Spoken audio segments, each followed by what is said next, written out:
Dubois, partenaire d'affaires ressources humaines à Gap Canada. Bonjour, Josiane Duguay, coordonnatrice santé, sécurité et formation chez Siemens Canada Limited. Est-ce que vous pouvez nous montrer les cartons de temps, s'il vous plaît? Merci.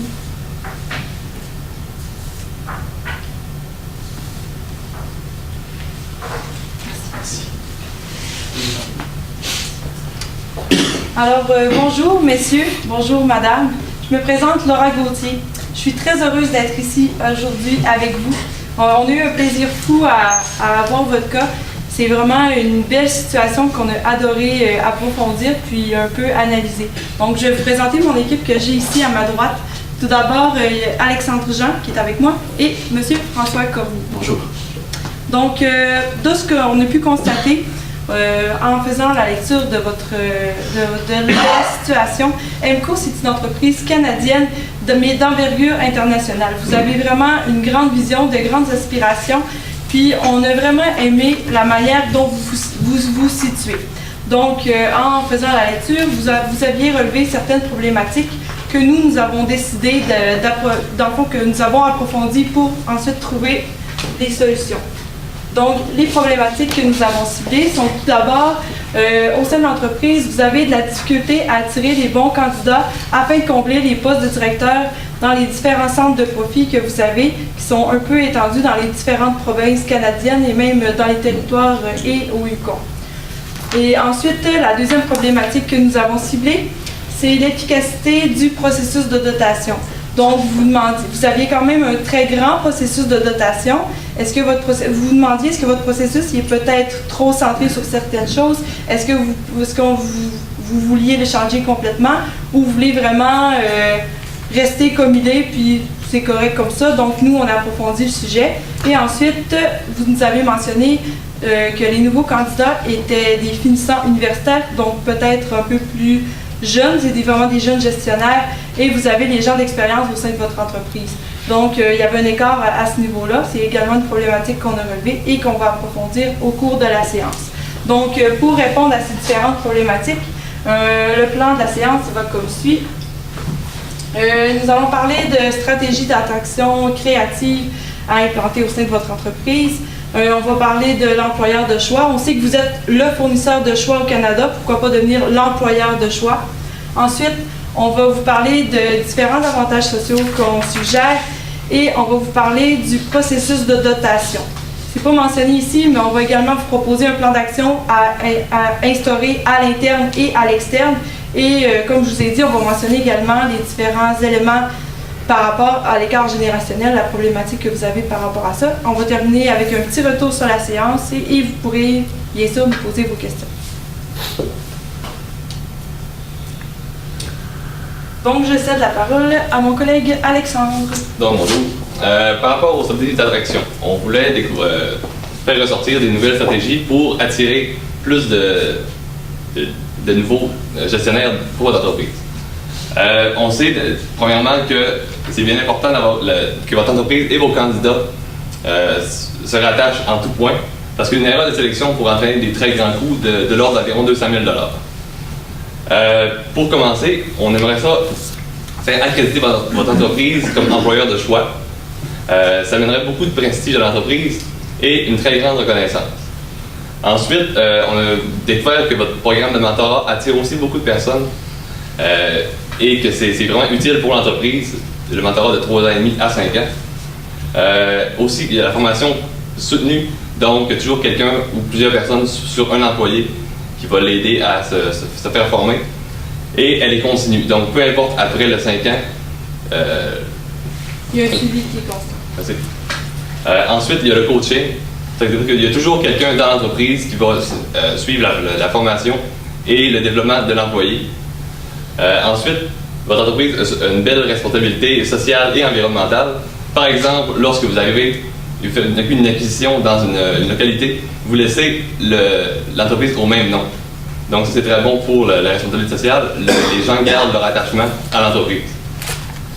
Ensuite, dans le fond, qu'est-ce que je voulais dire brièvement, c'est que vous avez déjà beaucoup d'outils et beaucoup d'éléments pour avoir cette accréditation-là. Donc, pourquoi ne pas aller la chercher pour ensuite être projeté puis avoir toute la reconnaissance que ça a juste d'avoir l'accréditation. Donc, vous avez déjà beaucoup d'outils, pourquoi pas les utiliser? C'est des choses que vous avez déjà, donc ça implique aucun coût. Donc, à moi et à mon équipe, c'est un très bon coup d'aller chercher cette accréditation-là. Merci. Puis le saut, l'estampe, va donner aux candidats qui ont un potentiel à appliquer pour vous, d'avoir tout de suite, oui, c'est un bon employeur. Pourquoi? Ils ont comme la reconnaissance, ils ont tous les éléments qui font en sorte que c'est bien, donc pourquoi j'appliquerais pas pour cette entreprise-là? Ensuite, par rapport aux avantages sociaux, il y a déjà des avantages sociaux dans votre entreprise, mais pourquoi en avoir plus? Par exemple, lors de la formation du 3 ans et demi à 5 ans, on demande à un nouvel employé de déménager au minimum 2 fois. Donc, par rapport à ça, il pourrait avoir des déménagements aux frais de l'entreprise. Dans le fond, l'entreprise va payer pour le déménagement et l'employé ne perdra pas d'argent à déménager d'un centre de formation à l'autre. Il pourrait aussi avoir un choix de la localisation. Par exemple, l'employé X est un pêcheur et il veut aller dans un endroit. Mettons que vous l'envoyez.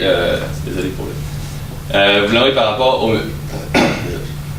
au milieu des prairies. Il n'y a pas tant d'endroits pour pêcher. Donc, pourquoi pas y aller avec un intérêt de la personne, donc qui pourrait l'intéresser et autant personnellement, il serait plus satisfait et avec son emploi, il pourrait rester là plus longtemps et être plus satisfait. Par rapport à la famille, lorsqu'un étudiant sort de l'université, il est normalement au milieu de la vingtaine, début de la trentaine. C'est normalement le temps qu'il débute d'avoir une famille ou qu'il pense en avoir une. Donc, aider l'employé et sa famille, par exemple, à se trouver un emploi, sa femme ou ses enfants s'ils ont l'âge. Ensuite, la compensation financière, c'est encore pour l'argent des billets.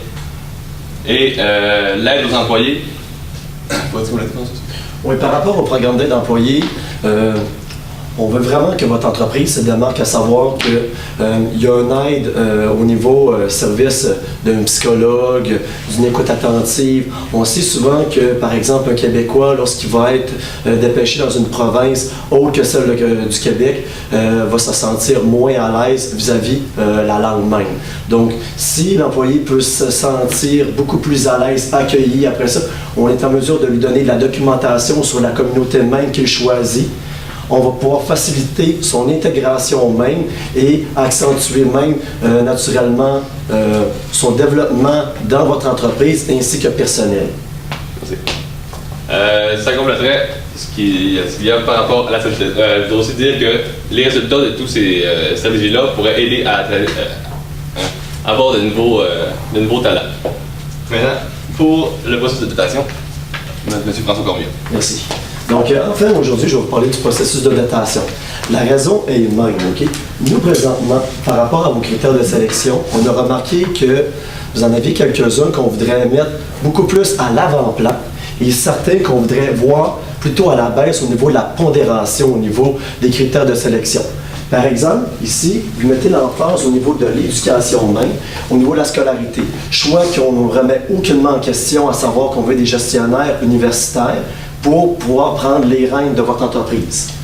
Au niveau de l'expérience, cela dit, au niveau du 3 ans ou plus d'expérience, au niveau des chambres, au niveau, après ça, des canaux de grande distribution, on pense en fait que vous leur offrez présentement une formation qui s'écoule de 3 à 5 ans.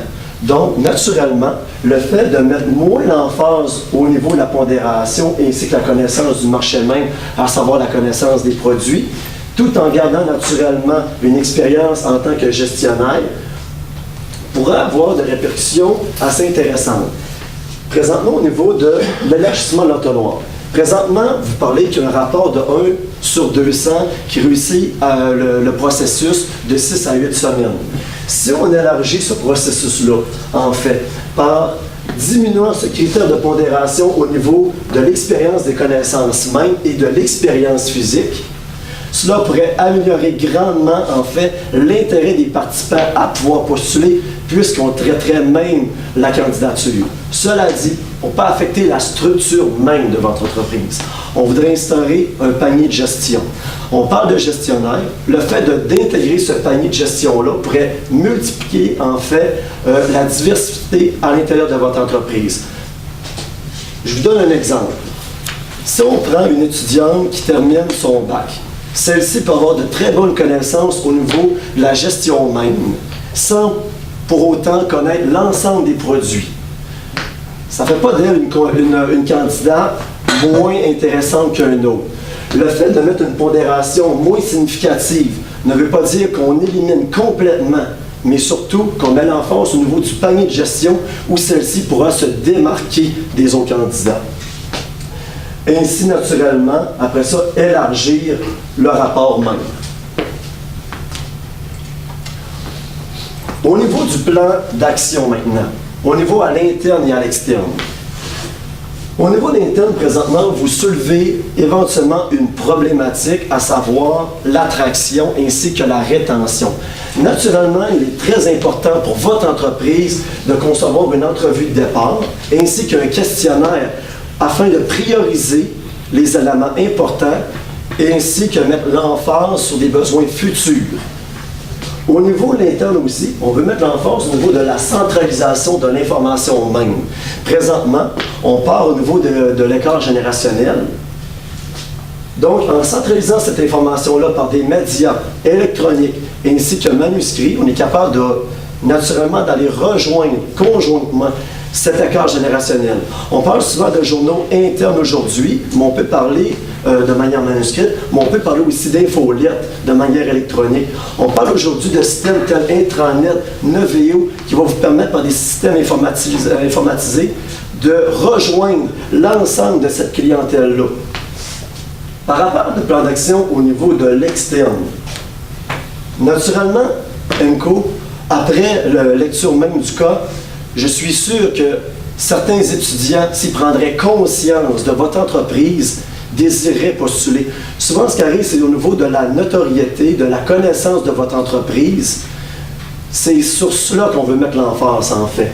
Donc, par l'entremise de bourse, à savoir 5, 10 et 15 000, plus un stage au sein de votre entreprise. Naturellement, on parle d'un emploi payé, mais si on rajoute en plus un cachet au niveau d'une bourse, cela est beaucoup plus intéressant pour l'étudiant à savoir, vous cherchez les premiers de classe, vous cherchez les gestionnaires même, les gestionnaires futurs. Donc, en mettant l'emphase sur ces bourses, je pense que vous n'allez pas remonter.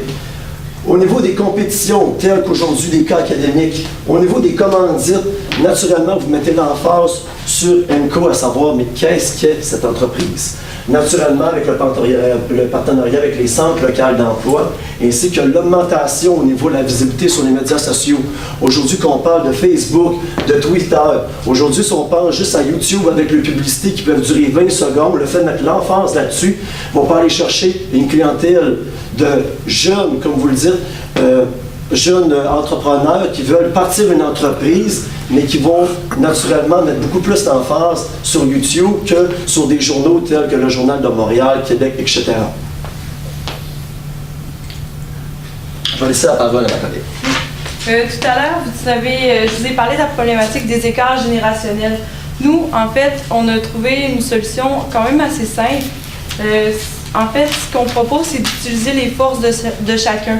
Donc, on a les gestionnaires d'expérience qui sont au sein de votre entreprise depuis quelques années ou qui ont pris l'expérience avant, mais qui sont au sein de votre entreprise depuis déjà un bon moment. Et on a les jeunes gestionnaires que vous venez d'embaucher qui ont l'expérience universitaire, mais qui ont la formation universitaire, mais qui n'ont pas nécessairement l'expérience plancher. Donc, on a ressorti les différents points, puis pourquoi pas utiliser les forces de chacun pour les transmettre, dans le fond, à l'opposé. Donc, on a les gestionnaires d'expérience qui, eux, ont l'expérience du milieu. Donc, eux peuvent proposer aux jeunes gestionnaires des façons de travailler, des manières de faire, des conseils, Quand on commence dans le métier, on peut faire des erreurs. Mais les gens d'expérience, ils ont fait ces erreurs-là. Fait qu'on peut s'assurer comme ça de ne pas les transmettre. Ensuite, les gestionnaires d'expérience, ils ont la connaissance des services et des produits. Donc, ils peuvent faire un soutien. On sait qu'au niveau de votre plan, on a déjà dans une des phases, en fait, dans la première phase, vous restez dans l'entrepôt pour connaître les produits et services, mais on peut quand même obtenir le soutien des gens d'expérience à travers ça. Ensuite, les gens d'expérience sont imprégnés des valeurs et de la mission et de tous les éléments qui englobent votre entreprise. Fait que de cette façon-là, on peut les communiquer beaucoup plus rapidement. Donc, on prend les forces des gestionnaires d'expérience pour les donner peut-être aux faiblesses des jeunes gestionnaires. Au niveau des jeunes gestionnaires, souvent c'est des jeunes de 20, 30, 35 ans. C'est des gens qui sortent de l'école, donc ils ont un point de vue externe de l'entreprise. Parfois, quand on est dans le même bain, on peut parfois être tellement habitué à certaines choses qu'on oublie qu'est-ce qui se passe réellement au sein de l'entreprise, puis ça devient comme une habitude, puis on vient à « c'est comme ça, c'est correct ». Tandis que le jeune gestionnaire, lui, il va peut-être amener des idées nouvelles, puis de cette façon-là, ça va devenir une force. Ensuite, la connaissance des nouvelles technologies. Vous parliez qu'au niveau de la communication entre les jeunes gestionnaires et les gens d'expérience, c'était peut-être un peu difficile. Les jeunes gestionnaires, c'est des gens qui ont beaucoup... On sait qu'aujourd'hui, la communication, c'est vraiment rendu très technologique.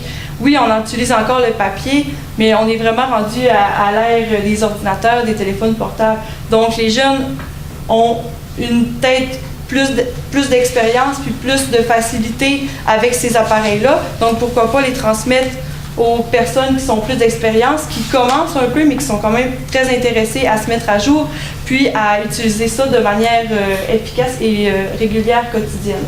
Ensuite, ils connaissent ils ont des approches de gestion innovatrices. Donc, ça revient un peu à ce que je vous disais tout à l'heure. Les gens d'expérience, ils ont l'habitude qui revient, puis les jeunes gestionnaires, eux, ils ont l'innovation, ils ont peut-être des nouvelles idées, un peu peut-être plus extérieures, donc ça fait un vent nouveau à l'entreprise, tout en conservant la tradition que les gestionnaires d'expérience, eux, vont conserver dans l'entreprise. Si je peux me permettre, par rapport aux approches de gestion innovatrice, en fait, vous avez la chance d'avoir de nouveaux diplômés. Ces nouveaux diplômés-là, en fait, ils ont des connaissances nouvelles. Donc, naturellement, les auteurs, ils changent, on évolue, on change les concepts au travers du temps. Donc, au niveau de la vente, service à clientèle, les approches d'il y a 20, 25, 30 ans ne sont plus les mêmes de nos jours. Au niveau du marketing même, c'est la même chose, des publicités. Naturellement, c'est sûr que la connaissance des produits, les gens qui ont l'expérience, ils vont être en mesure de partager ces connaissances-là. Mais par contre, tout ce qu'au niveau des nouvelles habiletés de gestion, on veut vraiment qu'il y ait ce partage-là. Merci. Moi, j'avais terminé... Pour faire avec vous un petit retour sur la séance, en fait, aujourd'hui, nous, ce qu'on a voulu vraiment mettre à l'avant-plan avec vous, c'est non seulement toutes les qualités que votre entreprise détient, mais aussi qu'est-ce que vous pouvez apporter de nouveau, mais de manière créative. Aujourd'hui, enfin, nous, on veut mettre vraiment l'emphase sur les médias sociaux. On veut vraiment mettre l'emphase aussi sur des brands tels qu'un employeur de choix, à savoir les universitaires, lorsqu'ils vont terminer leurs études, en se penchant sur deux entreprises de taille même, de salaire équivalent, lequel, moi, des entreprises, je veux choisir? Moi, je veux choisir MCO parce que c'est un employeur de choix. C'est une entreprise soucieuse de l'environnement, de ma qualité de vie et de ma famille. Parce que les nouveaux gestionnaires, eux autres, ils pensent carrière, et c'est tout à fait normal, mais naturellement, ils ne seront pas prêts à tout lâcher pour, au sein d'une entreprise, s'ils ne sentent pas qu'il va avoir, en fait, tout le soutien de leur famille. Tout à l'heure, mon collègue vous parlait en fait que votre entreprise pourrait payer des billets d'avion afin que les gens puissent revenir directement en main. C'est des petites choses qui peuvent paraître tellement simples, mais qui peuvent tellement apporter réconfort même aux employés. Donc, c'est vraiment sur cela qu'on veut mettre l'emphase, afin que les gens, dorénavant, voient MCO vraiment comme une entreprise soucieuse de leur carrière. Est-ce que vous avez besoin d'ajouter? Non, ça va pour moi. Je vous remercie beaucoup. Si vous avez des questions.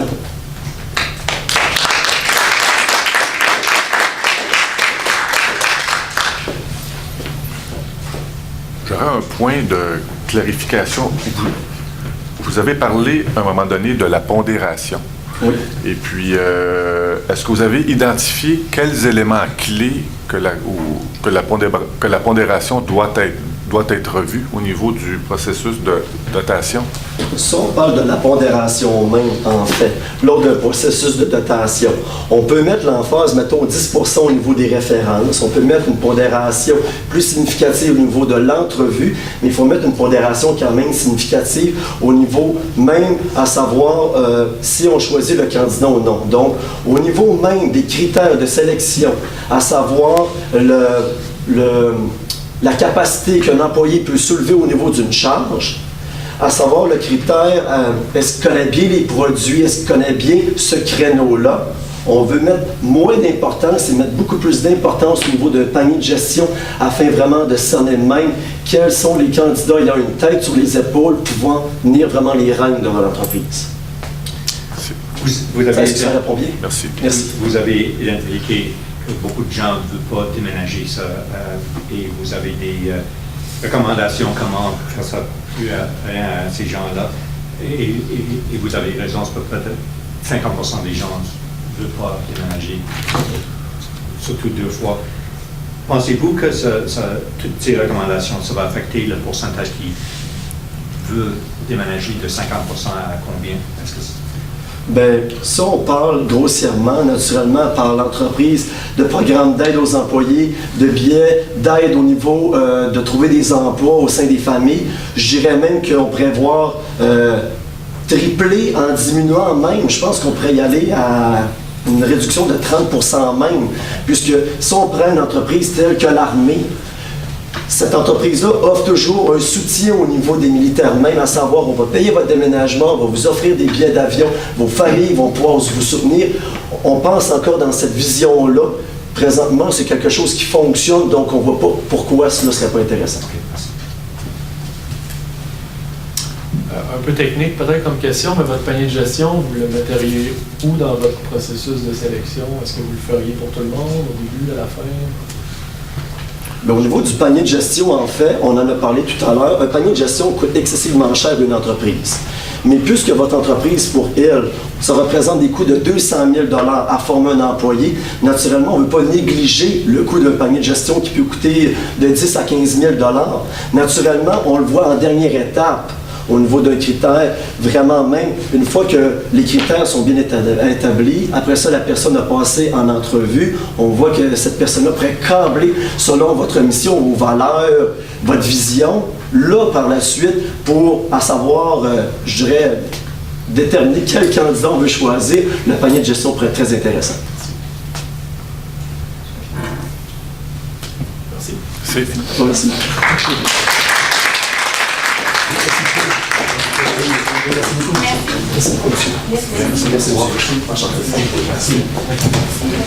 Merci.